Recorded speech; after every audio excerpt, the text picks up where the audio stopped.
కథలెన్నో చెప్పారు, కవితల్ని రాశారు, కాలాలు దాటారు, యుద్ధాలు చేశారు ప్రేమలో, తప్పు లేదు ప్రేమలో.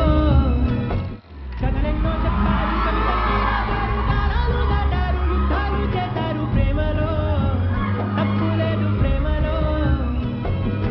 కథలెన్నో చెప్పారు, కవితల్ని రాశారు, కాలాలు దాటారు, యుద్ధాలు చేశారు ప్రేమలో, తప్పు లేదు ప్రేమలో.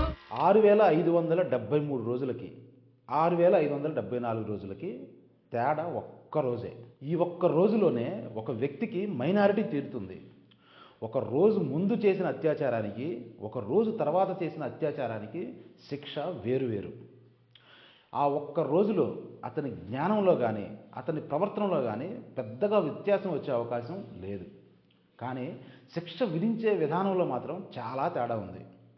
ఇది శాస్త్రీయమైన పద్ధతేనా? మా దృష్టిలో అయితే ఖచ్చితంగా కాదు. వయసురీత్యా మనుషులలో కలిగే శారీరక మానసిక మార్పుల ఆధారంగా మేజర్ మైనర్ అనే కొలమానానికి ఒక్క రోజైనా తేడా. అంతేకాకుండా పెళ్ళి లేదా నేరము లేదా ఓటు అనే విషయంలో కూడా మేజరు మైనర్ అనే విషయానికి చాలా ప్రాధాన్యత ఉందన్న విషయం మనందరికీ తెలిసిందే. చట్టాన్ని అమలు చేయడానికి వీలుగా ఒక వ్యవధి నిర్ణయించడం అనేది చాలా అవసరం. ఒక్క రోజు తేడా అనేది మాత్రం కరెక్ట్ కాదు అనేది మా అభిప్రాయం.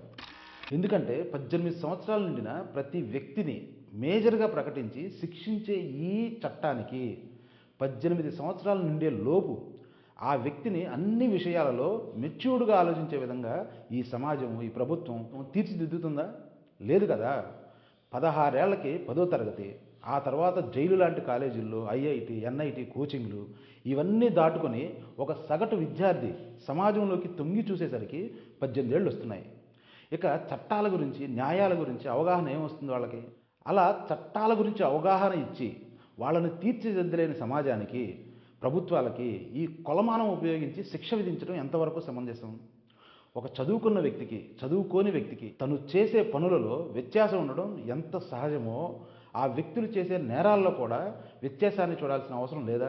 అందరికీ ఒకే విధమైన శిక్షలు అమలుపరచడం లేదా అందరికీ ఒకే విధమైన వయసు కొలమానంగా విధించడం కరెక్ట్ కాదు కదా. అసలు ఈ మేజరు మైనర్ అనే విధానంలోనే చాలా మార్పులు అవసరం. ఇదిగో ఈ విషయాలను చర్చిస్తూ వచ్చిందే కోర్ట్ అనే సినిమా. ఈ సినిమా స్టోరీకి వస్తే ఆడవాళ్ళని తమ పరువుగా చూస్తూ, బట్టలని, వాళ్ళ నడవడికని ప్రతి క్షణం అబ్జర్వ్ చేస్తూ అనుమానిస్తూ ఉండే శివాజీ క్యారెక్టర్.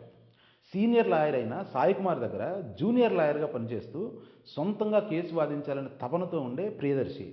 ఇంకో పక్క ఇస్త్రీ బండి నడుపుకునే తల్లి, కూలీ పని చేసుకునే తండ్రికి 2 పిల్లలు.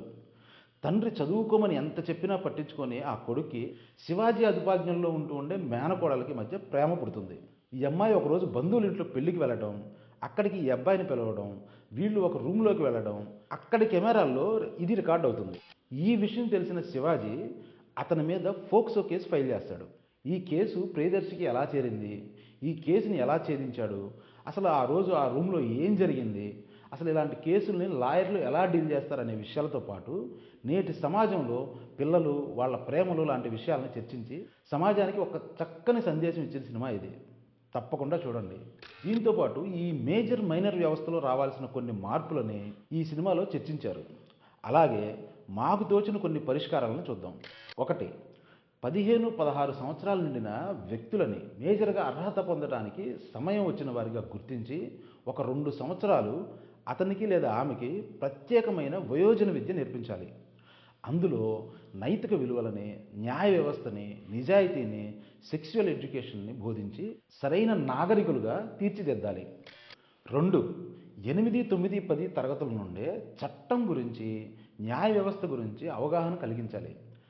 సోషల్ సబ్జెక్టుకి అనుబంధంగా పెట్టి కేసులు, వాటికి పడే శిక్షల గురించి ఖచ్చితంగా అవగాహన కలిగించాలి. 3. ప్రతి ఒక్క విద్యార్థికి ప్రభుత్వమే వయోజన విద్య అయ్యే వరకు ఉచితంగా చదువు చెప్పించాలి. అది కూడా తప్పనిసరి విద్య. 4. ఒకవేళ ప్రభుత్వం ఈ విషయంలో విఫలమైతే దానికి ప్రభుత్వమే పూర్తిగా బాధ్యత వహించాలి. అప్పుడే కదా ఒక వ్యక్తి చేసే తప్పుకి సమాజం బాధ్యత తీసుకోవాల్సిన అవసరం లేకుండా ఉండేది.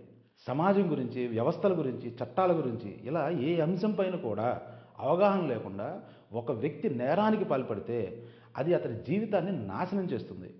మరి వీటిని ఎలా హ్యాండిల్ చేయడం? మీ దగ్గర ఏమైనా సలహాలు సూచనలు ఉంటే మాతో కూడా పంచుకోండి. చివరగా ఇలాంటి ప్రజా ఉపయోగమైన సినిమాలు ఎప్పుడో కానీ రావు. ఈ మధ్య అన్ని దొంగల్ని స్మగ్లర్ని మాత్రం హీరోలుగా చూపిస్తూ అట్లాగే చరిత్రను వక్రీకరించే మత విద్వేషాలను రెచ్చగొట్టే సినిమాలే వస్తున్నాయి. అవి ఆనందం కోసమో ఎంటర్టైన్మెంట్ కోసమో అనుకున్నా ఇలాంటి మంచి సినిమాలు మాత్రం తప్పకుండా చూడాల్సిన అవసరం ఉంది. వాటిని ఎంకరేజ్ చేయాల్సిన అవసరం కూడా ఉంది. అందుకే ఈ వీడియో చేస్తున్నాం. మరో వీడియోతో మళ్ళీ కలుద్దాం. బాయ్.